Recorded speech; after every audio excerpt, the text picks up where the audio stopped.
What's the state of your website? If you're looking for a new digital experience platform, or DXP, to run your digital experiences, I have the book for you. The Agile Brand Guide to Digital Experience Platforms is part of my best-selling series of Martech books. In this book, I explore and demystify DXPs and look at the roles a digital experience platform should play, the different types on the market, as well as how to initially evaluate platforms, then how to best implement a DXP once you've selected it. The book also features a foreword from Rupali Jain, Chief Product Officer at leading DXP provider Optimizely, as well as several other thought leaders in the industry.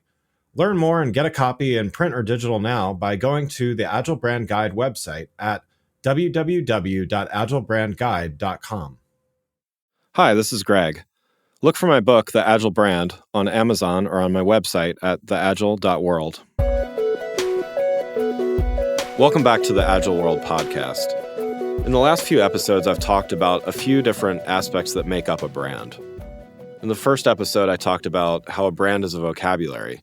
It's a set of words and meanings, phrases, ideas that go into someone's understanding of a brand that, when used successfully, is something that one customer may share with other customers, potential customers, friends, family, coworkers, so on and so forth. Then I talked a little bit about how a brand's more than a logo. It's not just the graphic representation. It's not just a set of typefaces and colors and all of those things. It's really a full set of meanings that are attached to what a brand can really do for a consumer. In the last episode, I talked about how brand's a relationship. It's a two-way relationship between a company and a customer. It's about how brands need to find ways to solve meaningful challenges, problems, and other things in their customers' lives in order to be meaningful, in order to get repeat customers, and really in order to continue to grow. In this last take on what makes up a brand, I'm going to talk a little bit about this continually evolving idea of brands. I'll talk a little bit more about the evolution of brands in a few episodes, but to close this idea of what is branding, I wanted to talk a little bit about how the relationship is evolving. As consumers become more sophisticated, as consumers are on more devices, are becoming increasingly knowledgeable about the brands that they use because of everything from reviews, from the way that we get information, from how quickly information is disseminated, to the amount of options there are. As that continues to evolve, we have a increasingly sophisticated consumer that wants more and more from their brands. It's not simply I want to go to a store and pick up a box of something. It's I want a brand to solve a problem in my life.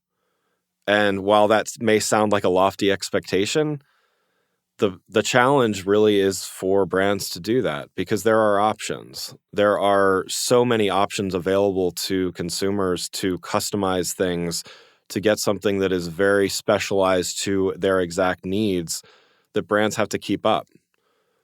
And the successful ones do that.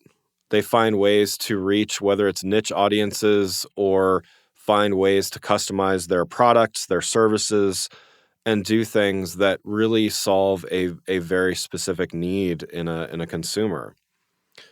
We'll see this continually evolve as technology evolves, as it becomes easier or even different ways to purchase and consume products.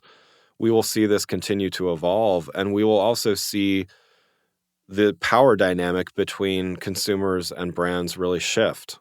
Back in the day when there were only a few products of a single kind on a shelf, brands really had a lot of control. If you were one of those 3 products on the shelf, you had a 1 in 3 chance of getting bought. It really came down to a matter of how much advertising you wanted to spend, how many marketing dollars, how much marketing effort you wanted to spend on something. Now, consumers have the control. They can search for something. They can search for something while they're in a store on another site, and they often do. They can look at online review sites and read reviews from people that they don't even necessarily know, and probably don't know, but read reviews, do all types of research before they buy your product. This means that brands need to evolve to mean more than just a name, even and encompass more than just an idea. They need to really talk about how they're going to solve the problem that you have, how they're going to be there in the long term for you. And while this may sound lofty for something like dishwashing liquid or something like that, it's becoming more and more true across so many brands, so many verticals, so many types of products. This means that brands need to evolve beyond simply representing what product or service they offer. It means they need to offer advice. It means they need to offer ideas of how to use their product or service after it's purchased. It's not just customer service or technical support if something goes wrong. It's really being there and being present when someone needs something. This is what I mean when I say being able to help with challenges. A product sale is really only the beginning.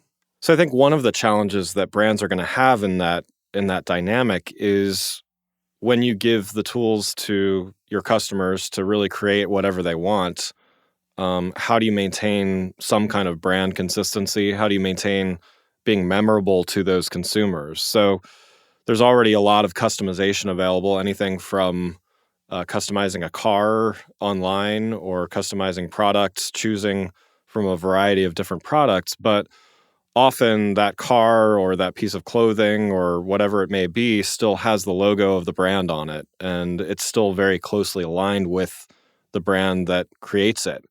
But what happens when you give a customer essentially unlimited choice in how they create something, what they create? You're basically giving them a template with which to do what they want.